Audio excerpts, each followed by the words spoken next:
तो a very warm welcome to all of you my dear students. कैसे हो आप सभी लोग? उम्मीद और आशा करती हूँ सभी स्वस्थ होंगे और अच्छे से आने वाले एग्जाम की प्रिपरेशन कर रहे होंगे। जल्दी से सभी स्टूडेंट्स लाइव आ जाएं और मुझे बताएं, am I audible and visible to all of you? क्या आप सभी मुझे क्लियरली देख और सुन पा रहे हैं?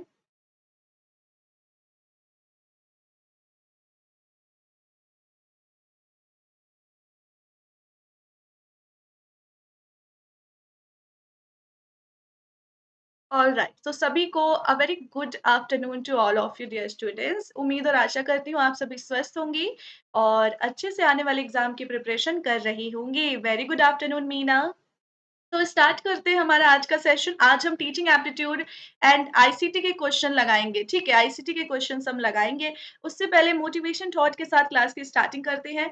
तो अपनी एक्सक्यूज़ेज़ जो आप बहाना देते हो उससे आपको स्ट्रॉन्ग बनना है, ठीक है? उससे आपको 10 गुना ज़्यादा स्ट्रॉन्ग बनना है। जो भी आपके पास एक्सक्यूज़ेज़ है, मैम इस रीज़न से मैं पढ़ नहीं पा रहा हूँ, टाइम की कमी है, मन नहीं लग रहा, एनर्जी नहीं फ़ील हो रही, सारे जो बहाने हैं उसको साइड में रख के उससे स्ट्रॉन्ग बनना है, तभी आप अपना जो कॉन्सेप्ट है क्लियर कर पाओगे, एमसीक्यू ढेर सारे पढ़ाई कर पाओगे।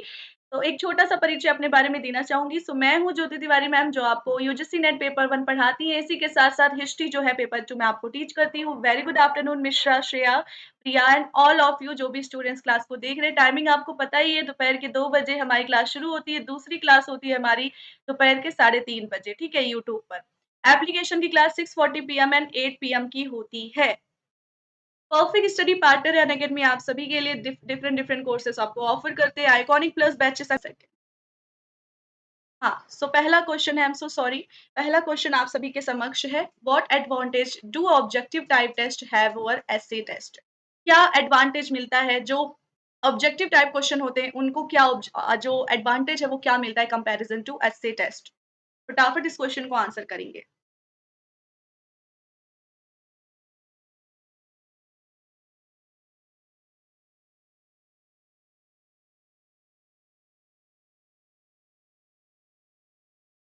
तो what will be our right answer?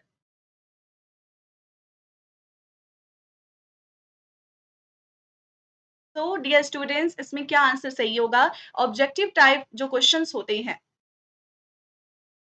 Essay type taste जो होते हैं, उससे ज़्यादा आप कह सकते हो ऑब्जेक्टिव टाइप को क्या एडवांटेज प्राप्त है, मतलब लाभ क्या प्राप्त है। तो जो स्टूडेंट्स कह रहे हैं, अच्छा इसमें कम समय लगता है प्रिपेयर करने में, मुझे बताओ? या फिर आपका एप्रोप्रिएट आंसर होना चाहिए सी। ऑब्जेक्टिव टाइप क्वेश्चन कैसे होते हैं जिसमें आपको वन वर्ड आंसर करना हो, यस और नो में आंसर करना हो, ट्रू और फॉल्स में आंसर करना हो, है ना? ट्रू या फॉल्स में आंसर करना हो, या मल्टीपल टाइप क्वेश्चन हो गए कि आपको बस एक आंसर पे क्लिक करना है। तो इसमें क्या होता है, आप ढेर सारा सैंपल कलेक्ट कर सकते हो, ढेर सारा sample. Sampling content can be wider. क्यों मैम? सैंपलिंग जो आप ढेर सारा कैसे कलेक्ट कर सकते हो? तो मुझे ये बताओ, जब भी रेटिंग और रिव्यू की बात आती है, रेटिंग मीन्स कि आपको एक नंबर सेलेक्ट करना है 1 2 3 4 5, और रिव्यू की बात आती है, तो आप कौन-सा सेलेक्ट करते हो? आप विस्तार से चीज़ों को लिखना पसंद करते हो कि बस एक नंबर को सेलेक्ट करके प्रोसीड करना पसंद करते हो? जेन्युइनली बताओ, आप तो यही चाहोगे ना मैम कि कम से कम समय में हम बस एक नंबर को सेलेक्ट करें और हम चीज़ों को सबमिट कर दें। तो आप खुद सोचो, अगर आप ऐसा जो ऑब्जेक्टिव टाइप क्वेश्चन्स है, आप अगर सभी को दे दोगे, ऑब्जेक्टिव टाइप टेस्ट आप बहुत सारे लोगों को बाँट सकते हो और आपको ढेर सारा सैंपल उससे मिल सकता है, क्योंकि सभी लोग, सारी ज़्यादातर मोस्ट ऑफ द बच्चे क्या प्रेफर करते हैं कि मैम ऑब्जेक्टिव टाइप क्वेश्चन आए, ठीक है? यही अगर मैं आपको ऐसे वाला क्वेश्चन दूँ, ऐसे वाला क्वेश्चन दूँ, तो आप में से सिर्फ 5 बच्चे उसको अटेम्प्ट करोगे, 5 बच्चों में से 2 बच्चा उसको सही करेगा, ठीक है? या आप कह लो 5 बच्चे अटेम्प्ट करेंगे, 5 ही बच्चे लिखेंगे। वही ऑब्जेक्टिव टाइप क्वेश्चन होगा, तो जितने लोग लाइव देख रहे हो सभी के सभी अटेम्प्ट करोगे, तो मुझे क्या होगा, सैंपल उसमें ज़्यादा मिल पाएगा, ठीक है? सैंपलिंग ज़्यादा हो पाएगी। C will be our right answer. Interpret करना ईज़ी होता है, बिल्कुल इंटरप्रिएट भी ईज़ी होता है कि आप एक ऑप्शन को क्लिक करो और वो सही है, गलत है, वो हम करेक्टली उसको जान सकते हैं। मगर मोस्ट एप्रोप्रिएट आपका सी होगा, क्योंकि आप कंपेयर करो सारे ऑप्शंस को, तो सी आपका सबसे ज़्यादा, आप कह लो, मोस्ट एप्रोप्रिएट लग रहा है। टेक्निकल नॉलेज कम लगती है उसमें? नहीं भाई, उसमें भी पढ़ना पड़ता है, तभी तो ऑब्जेक्टिव टाइप क्वेश्चन आपका सही जाएगा।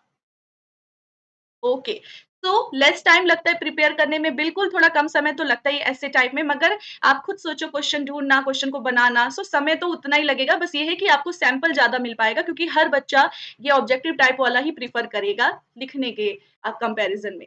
Where is the first central institute of vocational education located? कहाँ पर लोकेटेड है first central institute of vocational education? हमने ये कल ही किया था ये क्वेश्चन, एक भी स्टूडेंट का आंसर गलत नहीं आना चाहिए।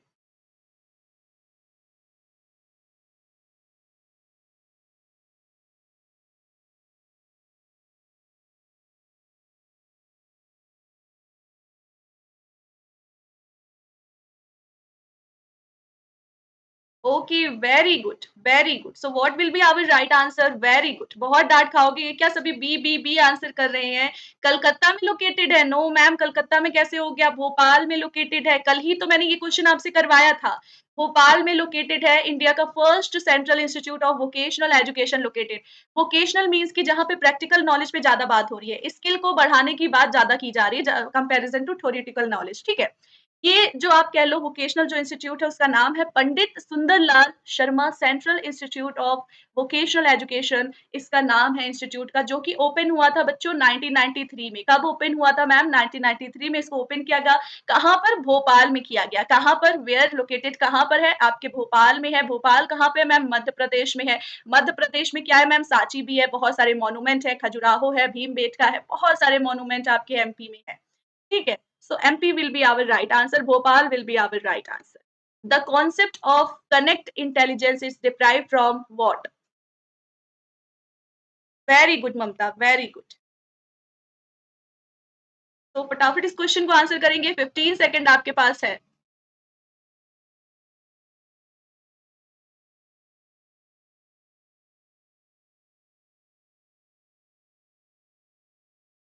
तो what will be our right answer?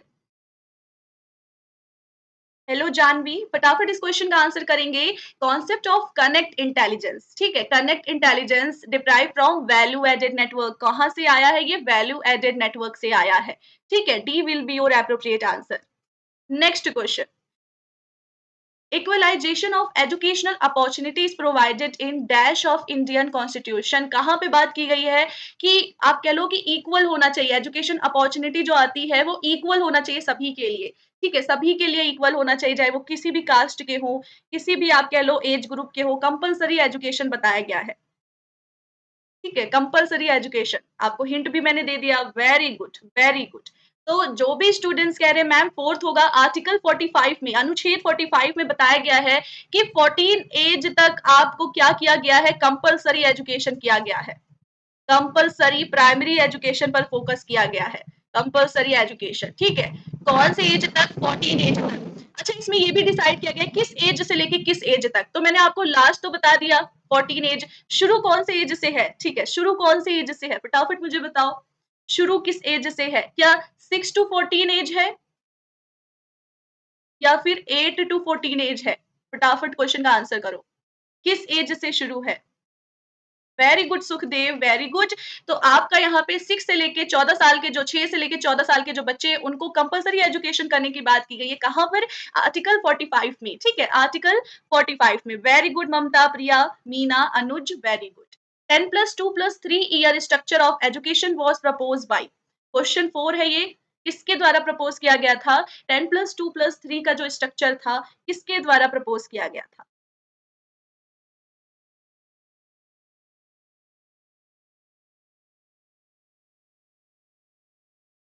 नहीं जानवी, ब्लॉक तो कोई नहीं है यहाँ पर। ब्लॉक की अथॉरिटी मेरे पास नहीं है बेटा। कोई यहाँ पर ब्लॉक नहीं है, सबके मैसेजेस मैं देख पा रही हूँ। फटाफट इस क्वेश्चन का आंसर करेंगे। Very good. तो सभी को पता है मैम, जो डीएस कोठारी कमीशन था, दौलत सिंह कोठारी कमीशन, इनका दूसरा भी नाम आपको जान के रहना है। दौलत सिंह कोठारी इनका नाम था। 1964 में ये कमीशन आया, जिसको आप एजुकेशन कमीशन भी कहते हो। इसी में 10 प्लस 2 प्लस 3, यानी कि आप जो 10 तक पढ़ते हो, फिर 10 प्लस 2 यानी कि आप जो आर्ट साइंस लेते हो 2 साल करते नहीं, 11 ट्वेल्थ, फिर 3 यानी ग्रेजुएशन का 3 ईयर। तो ये स्ट्रक्चर किसके द्वारा दिया गया था? एजुकेशन कमीशन जो आया था 1964 में, उसमें दिया गया था दौलत सिंह कोठारी जी के द्वारा। अब मुझे ये बताओ, न्यू एजुकेशन पॉलिसी का क्या स्ट्रक्चर है? न्यू एजुकेशन पॉलिसी का क्या स्ट्रक्चर है? What is the structure of new education policy 2020? Next question. How can forgetting be minimize? जो चीजों को भूल जाते हैं स्टूडेंट्स, जैसे आप पढ़ते हो भूल जाते हो, उसको आप कैसे कम कर सकते हो? उस जो बीमारी है भूलने वाली, आई थिंक बीमारी नहीं है, आई मीन जो आप भूल जाते हो पढ़ा हुआ, उसको कम कैसे कर सकते हो? Very good Mamta Amina. So new education policy, Mamta Amina कह रहे हैं कि मैम 5+3+3+4 है न्यू एजुकेशन पॉलिसी का स्ट्रक्चर। Very good. फटाफट इस क्वेश्चन का आंसर करिए, 5th नंबर का ये क्वेश्चन है आपका।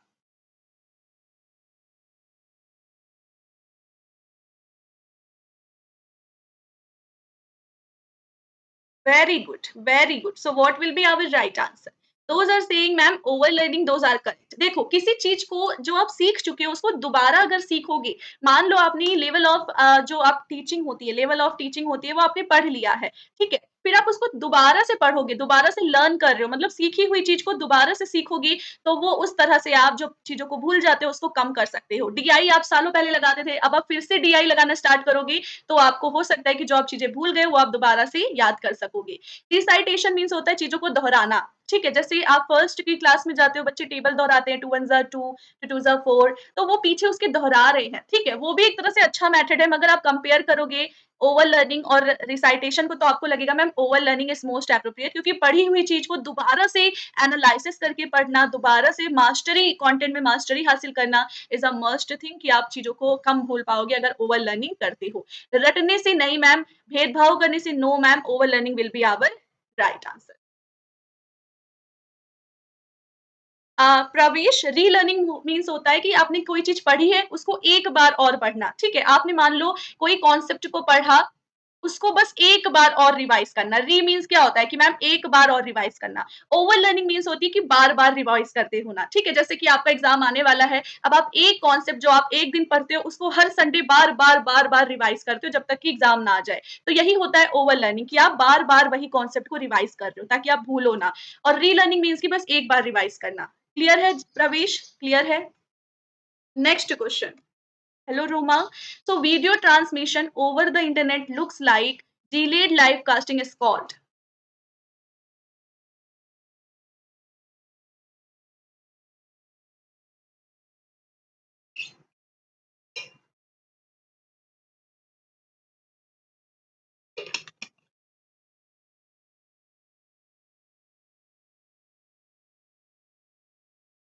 Video transmission over the internet looks like delayed live casting is called.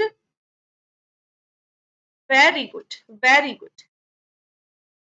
तो रियल टाइम वीडियो जैसे कि अभी हम लाइव हैं, ठीक है? अभी हम लाइव हैं, तो ये क्या है? ये रियल टाइम वीडियो ही तो है, मैं आपके क्वेश्चन को पढ़ रही हूँ, आप कोई भी आपको डाउट आप मुझसे पूछ पा रहे हो और मैं उसको तुरंत ही आंसर कर पा रही हूँ। तुरंत ही मैं आपको आंसर कर पा रही हूँ, that will be real time video, ठीक है? जहाँ ये वर्ड आ जाए लाइव कास्टिंग, वहाँ पे आप real time response, real time video पर क्लिक कर सकते हो। जो बाद में अपलोड होगा, वो होता है वीडियो, ठीक है? जो बाद में अपलोड होगा, जो मतलब आप रियल टाइम में जिसका रिस्पॉन्स नहीं दे सकते, वो आपका वीडियो होगा।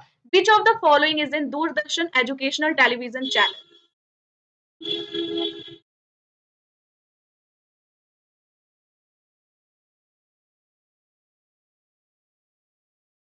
तो वो फटाफट इस क्वेश्चन का आंसर करेंगे।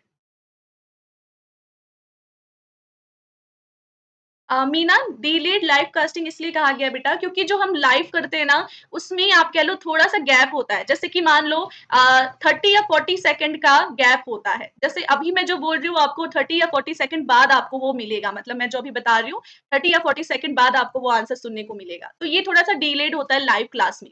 ठीक है? मतलब यूट्यूब पे most of the time delay होता है। एप्लीकेशन पे तो तुरंत आपको मिल जाएगा। फटाफट इस क्वेश्चन का आंसर करेंगे और टाइम ज़ोन भी बताएँगे। Which of the following Doordarshan educational television channel that will B ज्ञान दर्शन? कौन सा ज्ञान दर्शन? मैम कब लॉन्च किया गया था इसको? 26 जनवरी। कब लॉन्च किया गया था? 26 जनवरी 2000 में लॉन्च किया गया था। कब? 26 जनवरी 2000 में लॉन्च किया गया था। नेक्स्ट क्वेश्चन करेंगे फटाफट। 8 क्वेश्चन है ये। Use of an ordinary telephone as an internet appliance is called. Very good Radhi. So फटाफट इस क्वेश्चन का आंसर करेंगे। Very good Mamata.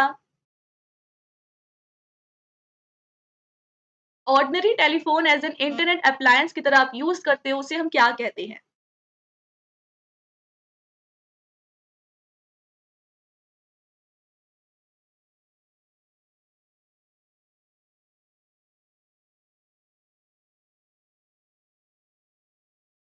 Very good, very good. So what will be our right answer? That will be known as voice line. क्या है ये? Voice line है, ठीक है? C will be your right answer. Voice line will be our right answer. Next question. The cone of experience was developed by. Cone of experience was developed by किसके द्वारा कोन of experience जो आपको बताया जाता है कि पढ़ने से आप जो रीड करते हो, वो आपके दिमाग में ये सिर्फ़ 10% ही आप उसको याद कर सकते हो।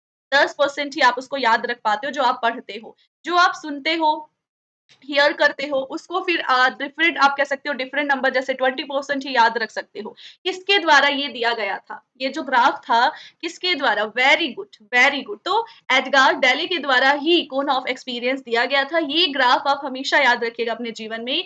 रीड जो आप सिर्फ पढ़ते हो, सोचो जो आप बुक खोल के जो सिर्फ पढ़ते हो वो आप 10% ही याद रख पाते हो। वही जो आप वॉच कर रहे हो वीडियो जैसे जो आप अभी देख पा रहे हो जिसमें ऑडियो विजुअल दोनों चीज है या इमेज आप देखते हो उसको आप 30% याद रख पाते हो। तो सोचो रीड करने के कंपैरिजन में जो आप अभी सुन रहे हो अभी देख रहे हो उसमें आपको 30 मतलब 20% ज्यादा आप सोचो याद रख पा रहे हो 30% टोटल। ठीक है। और फिर डेमोन्स्ट्रेशन मतलब आप खुद से कुछ वॉच करते हो डेमोन्स्ट्रेशन उसको 50% और रियल टाइम जो एक्सपीरियंस होता है उसको आप 90% याद कर सकते हो 90% याद रहता है। Very good afternoon Dhara. Next question करेंगे।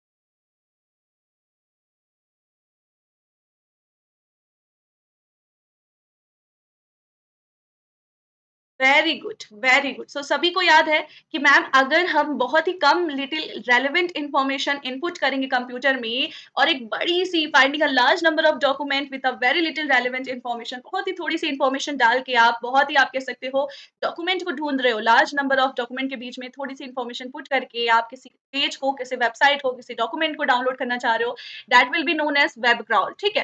क्रॉल करते हुए पूरे इंटरनेट पे वो क्रॉल करते हुए आपने जो इन्फॉर्मेशन इनपुट की है उसी से रिलेटेड वो डॉक्यूमेंट को आपको शोकेस करेगा that will be known as web crawl. ठीक है, web crawl B will be your appropriate answer for this question. Very good, excellent. तो नेक्स्ट क्वेश्चन क्या है फटाफट पढ़िए और आंसर करें।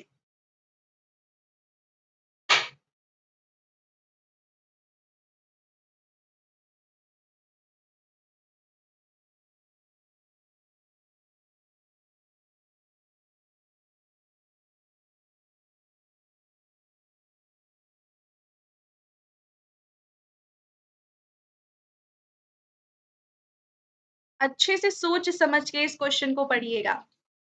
Which of the following affect an individual development at a given time? किसी एक व्यक्ति के विकास को कौन सी चीज बहुत ही प्रभावित करती है? बहुत ज्यादा प्रभावित करती है। विकास की बात हो रही है, ठीक है। अरे तो उसको एक्सपीरियंस कहाँ से मिलेगा? ये भी तो सोचो। Interaction of nature and nurture. प्यारे साथियों, एक्सपीरियंस आपको कहाँ से मिलेगा? आस-पास के वातावरण से ही तो मिलेगा। आप ये भी तो देखो कि मैम जो वो एक्सपीरियंस जो व्यक्ति एक्सपीरियंस करेगा, जिससे उसका विकास होगा, तो वो तो उसको आस-पास के वातावरण से इंटरैक्ट होने के बाद ही तो मिलेगा। आस-पास के वातावरण में हर एक चीज़ आ जाएगी, चाहे वो इंसान हो, चाहे वो जानवर हो, आपका समाज हो, आपका जो भी आस-पास के वातावरण में जो प्राणी मौजूद है, वो सारे आ जाएँगे। जब आप उनसे इंटरैक्ट करोगे तभी तो आपको एक्सपीरियंस मिलेगा। कॉमन सेंस अप्लाई करना है क्योंकि एनटीए यूजीसी नेट का जो पेपर आता है, क्वेश्चन उसके थोड़े-से आस-पास होते हैं। क्वेश्चन आप देखोगे जो ये क्वेश्चन है वो तो बहुत ईज़ी है कि विकास किससे होता है, लेकिन ऑप्शंस देखो कितने आस-पास इसके ऑप्शंस दिए गए हैं। तो आप ये ध्यान रखना कि ये एक ब्रॉड टर्म है, इंटरेक्शन ऑफ नेचर मतलब कि आस-पास के वातावरण से इंटरैक्ट करना इज़ अ ब्रॉड टर्म, ठीक है? हाँ, कोई बात नहीं ममता। सो आस-पास के वातावरण से आप नेचर से या नर्चर से आप क्या करते हो, इंटरैक्ट करते हो, तो वही आपके विकास में बहुत ज़्यादा प्रभावित करता है कि एक इंडिविजुअल, एक व्यक्ति के विकास में, चाहे वो मानसिक विकास हो, फिज़िकली विकास हो, इमोशनल लेवल पे विकास हो, हर तरह के विकास में आपका आस-पास का वातावरण बहुत ही प्रभावित करता है। ठीक है? C will be our right answer. हाँ, बिल्कुल अमीना देखो एंटी यूजिसिनियन माइंड गेम खेलता है क्योंकि ऑप्शंस उसके थोड़े बहुत आस-पास होते हैं। ऑप्शन 50-50 वाले ऑप्शंस होते हैं। बहुत-बहुत आस-पास होते हैं, आपको कन्फ्यूज़ कर देते हैं। इनहेरिटेड पोटेंशियलिटीज़ नो, सोशल प्रेशर और इंडिविजुअल ये तो थोड़ा बहुत विकास नहीं करेगा, ये तो उस पर्सन को दबाएगा, मतलब उस पर्सन का डी-ग्रोथ करेगा। क्या करेगा मैम? डी-ग्रोथ करेगा। ठीक है? सो आपका B will be our right answer. B option यहाँ पे करेक्ट है। हाँ, कोई जल्दबाज़ी नहीं करनी है, आराम से आंसर करिए, कोई जल्दी नहीं है। Using website to pour out one's grievance is called. शिकायतों को आप कह सकते हो आप अपनी शिकायतों को जहां वेबसाइट पे जब आप अपनी शिकायतों को बताते हो, ठीक है, शिकायतें करते हो, वो वेबसाइट या वो चीज क्या कहलाती है?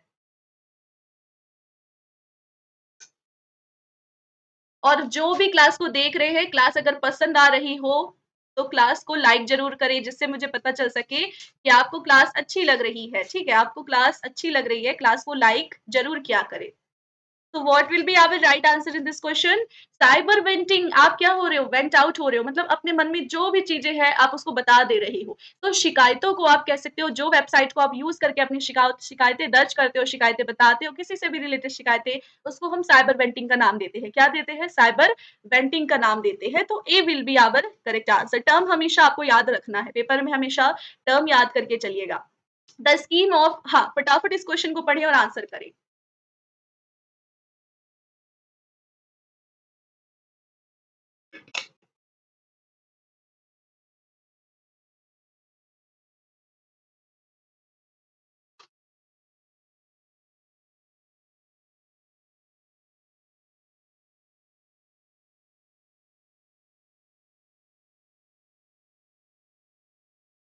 The scheme of restructuring and reorganization of teachers was approved in the year which year? 1986। भाई एजुकेशन पॉलिसी क्यों बता रहे हो? 1987 होगा। B will be our right answer. District district institute of education and training, जिसको आप क्या बोलते हो? जिसको आप डाइट बोलते हो। क्या बोलते हो? डाइट बोलते हो। इसको क्या किया गया? इसको फॉर्म्ड किया गया through out the country, in all district इसको फॉर्म किया गया, ताकि आप क्या कर सको मैम? ट्रेनिंग, और आप कह सकते हो जो टीचर्स हैं, जो टीचर्स है उसको आप रीस्ट्रक्चरिंग करा सको, रीऑर्गेनाइजेशन करा सको। सारे डिस्ट्रिक्ट में, जो हमारे देश के सारे जिले हैं, उसमें आप रीऑर्गेनाइजेशन और रिकंस्ट्रक्टिंग करा सको, रीस्ट्रक्चरिंग करा सको। 1987 में इसको अप्रूव किया गया था। कब मैम? 1987 में अप्रूव किया गया था। B will be our right answer. ये हमेशा याद रखना, district institute of education and training कब लाया गया? 1987 में लाया गया। क्यों लाया गया मैम इसको? ताकि हम टीचर्स को रीस्ट्रक्चरिंग और रीऑर्गेनाइजेशन कर सके टीचर्स का। ठीक है, next question. Very good afternoon N K Singh.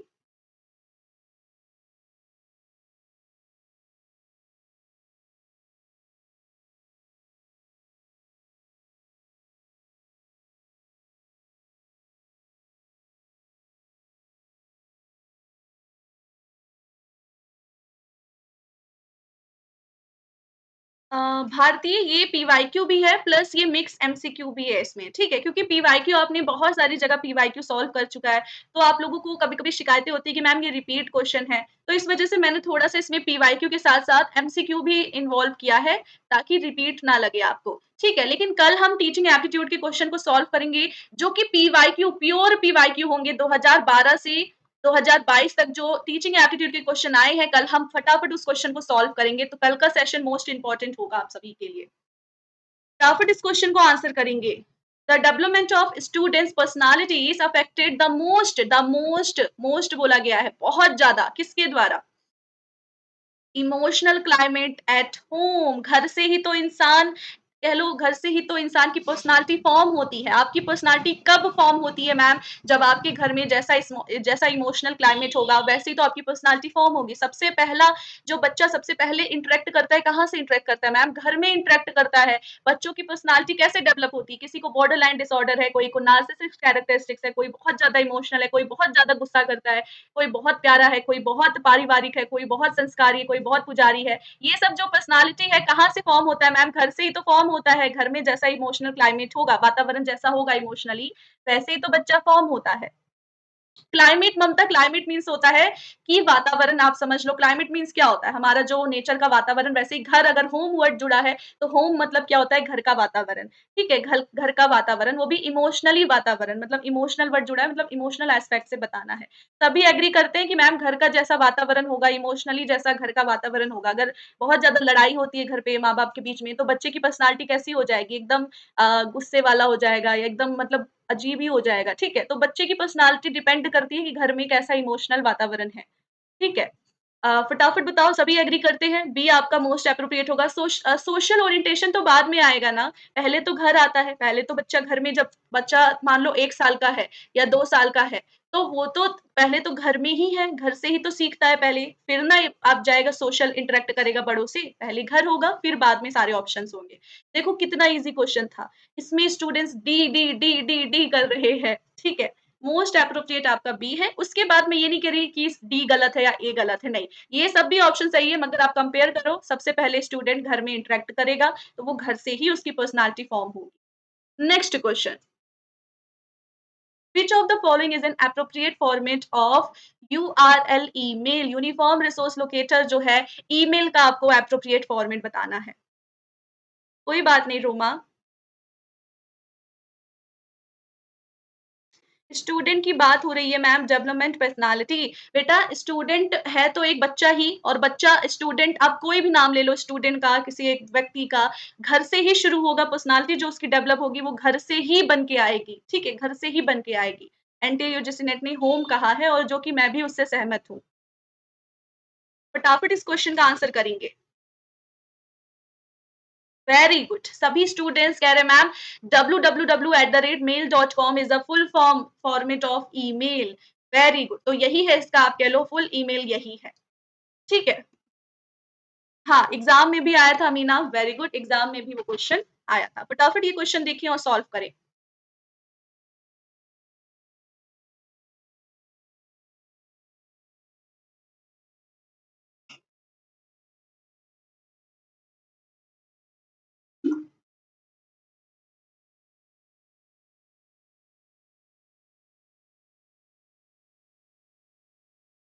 Okay, so what will be our right answer in this question? Very good, very good. हाँ, सभी को ये क्वेश्चन याद है, हमने कल भी सॉल्व किया था। मैं काफ़ी खुश हूँ कि आप सबको ये क्वेश्चन याद है, और ऐसे ही मैं बीच-बीच में रिवीजन टेस्ट भी आपसे लूँगी, ताकि मैं देखना चाहूँगी कि मैं जो आपको पढ़ा रही हूँ, आपको याद रहता है कि नहीं। जैसे हम ओवर लर्निंग मैंने आपको बताया था ना, ओवर लर्निंग हम बीच-बीच में करते रहेंगे। So what will be our right answers? Rajasthan, Rajasthan में ही तो लोक जुम्बिश पीपल मूवमेंट स्टार्ट हुआ था। फुल इंफॉर्मेशन इसकी यहाँ पर है। 1992 में बिगन हुआ था, जो आप कह लो लोक जुम्बिश जो स्टार्ट हुआ था मूवमेंट, 1992 में हुआ था। किस चीज के लिए? यूनिवर्सल प्राइमरी एजुकेशन, मतलब कि जो प्राइमरी एजुकेशन है सभी के लिए हो पाए, इसकी आप कह लो कि स्टार्टिंग हुई थी 1992 में इस मूवमेंट की। क्या नाम है मूवमेंट का? लोक जुम्बिश नाम है। कहाँ पे? राजस्थान में स्टार्ट हुआ था। फंड किसके द्वारा किया गया? स्वीडिश इंटरनेशनल डेवलपमेंट एजेंसी के द्वारा फंड किया गया इस मूवमेंट को, ठीक है? हमेशा याद रखना है। रोमा एप्लीकेशन पे कमेंट इसीलिए नहीं जा रहे हैं क्योंकि आप सभी ने 7 डेज का जो ट्रायल लिया है, 7 डेज का जो ट्रायल लिया है, उस वजह से आई थिंक ये भेद कर पाना कि कौन सब्सक्रिप्शन वाला स्टूडेंट है, कौन वो 7 डे ट्रायल वाला स्टूडेंट है, इस वजह से शायद कमेंट ऑफ कर दिया गया होगा। Dash is called perceptual level learning, what is dash?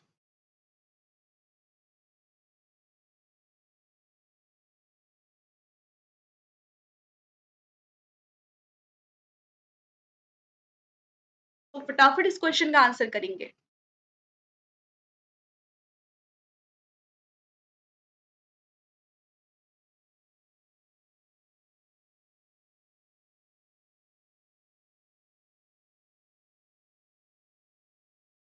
Very good, काफी यहाँ पे वैरायटी ऑफ आंसर आ रही हैं, वेरी गुड।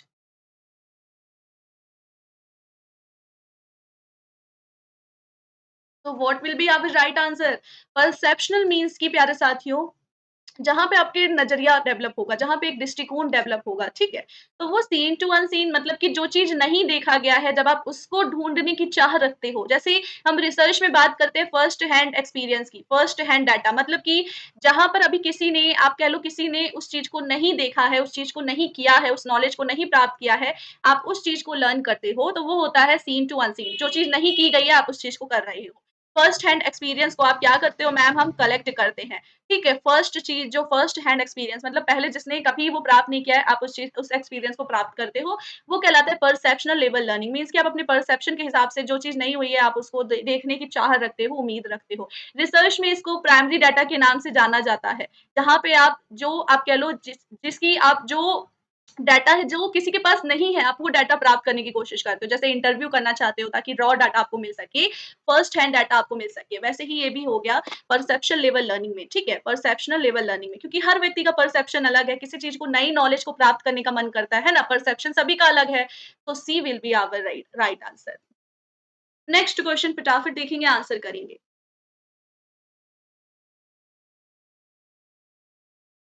हाँ, principle of teaching, very good. Maximum of teaching भी हो सकता है। फटाफट इस क्वेश्चन का आंसर करेंगे।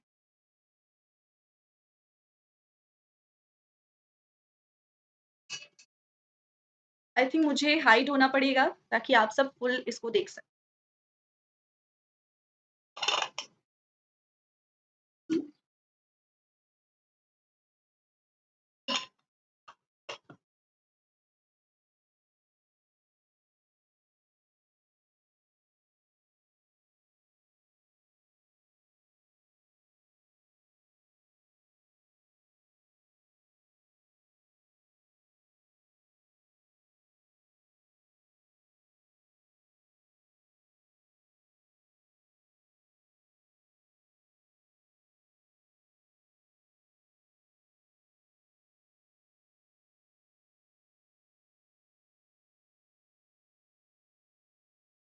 Okay, so what will be our right answer? I hope आप सभी ने क्वेश्चन देख लिया हो। Let's see. तो पहला ऑप्शन कह रहे एप्रोप्रिएट डेफिनेशन बताइए कंप्यूटर की। कंप्यूटर की एप्रोप्रिएट डेफिनेशन। कंप्यूटर एक मशीन है जो इन्फॉर्मेशन को प्रोसेस करता है। मतलब मशीन तो है, इन्फॉर्मेशन को भी प्रोसेस करता है, मगर चलिए और ऑप्शंस को देखते हैं पहले, फिर हम देखेंगे कि ए आंसर सही है कि नहीं।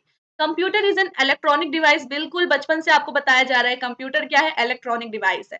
That can store, retrieve, process both qualitative and quantitative data quickly, accurately. बिल्कुल, आपका कंप्यूटर इलेक्ट्रॉनिक डिवाइस है जो चीजों को स्टोर कर सकता है, इन्फॉर्मेशन डाटा को स्टोर कर सकता है, पुनः प्राप्त कर सकता है, क्योंकि सभी कंप्यूटर में रिसाइकल बिन होती है। प्रोसेस कर सकता है क्वालिटेटिव और क्वांटिटेटिव डाटा दोनों को क्विकली और एक्यूरेटली। बिल्कुल, ये भी आपका एप्रोप्रिएट ऑप्शन है। बाकी ऑप्शन देखते हैं। कंप्यूटर इलेक्ट्रॉनिक डिवाइस है that can store, retrieve, quickly process only quantitative. क्या नहीं मैम, ये तो क्वालिटेटिव यानी पिक्चर्स और शब्दों का भी तो वर्णन करता है कंप्यूटर। पिक्चर्स और शब्दों के जरिए भी तो चीजों का वर्णन करता है, तो क्वालिटेटिव और क्वांटिटेटिव दोनों है, ठीक है। Computer is a machine that can store, retrieve, process only qualitative, no.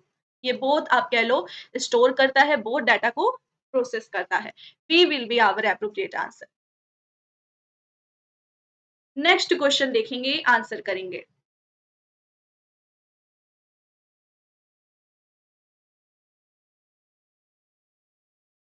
अच्छा, जिनको क्वालिटी नज़र नहीं आ रही वो कमेंट सेक्शन ऑफ करके फुल कर ले, ठीक है? फुल कर लें स्क्रीन को। क्वेश्चन नहीं नज़र आ रहा, कमेंट सेक्शन हटा के स्क्रीन को फुल कर लो। आपको बस क्वेश्चन का आंसर मन में करना है, मन में कर लो आंसर, मगर स्क्रीन को फुल करके आप लोग क्वेश्चन अटेम्प्ट कर लो अगर नहीं आ रहा।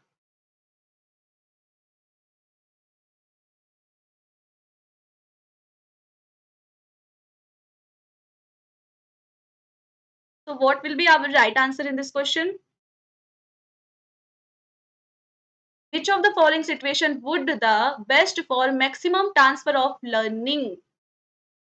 मतलब कि आप कह लो सबसे ज़्यादा लर्निंग किसमें हो पाएगी? वेरी गुड, जो भी स्टूडेंट्स कह रहे हैं बी होगा।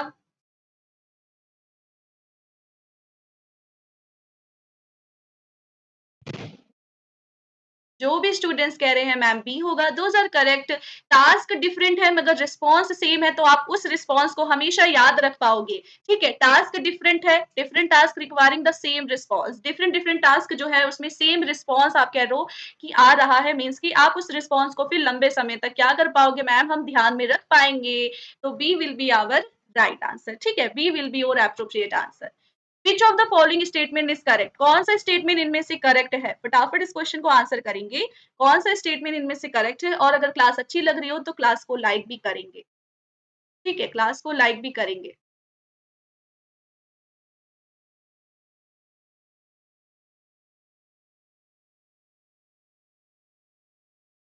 मंजू, पिछले क्वेश्चन में सी इसीलिए नहीं होगा क्योंकि आप टास्क अगर सेम है, रिस्पॉन्स अगर ढेर सारे आ रहे हैं, तो उस टास्क को आप लंबे, उस रिस्पॉन्स को लंबे समय तक उससे मैक्सिमम लर्निंग हो पाएगी क्या? बिल्कुल नहीं मैम, उससे तो बच्चे कंफ्यूज हो जाएंगे।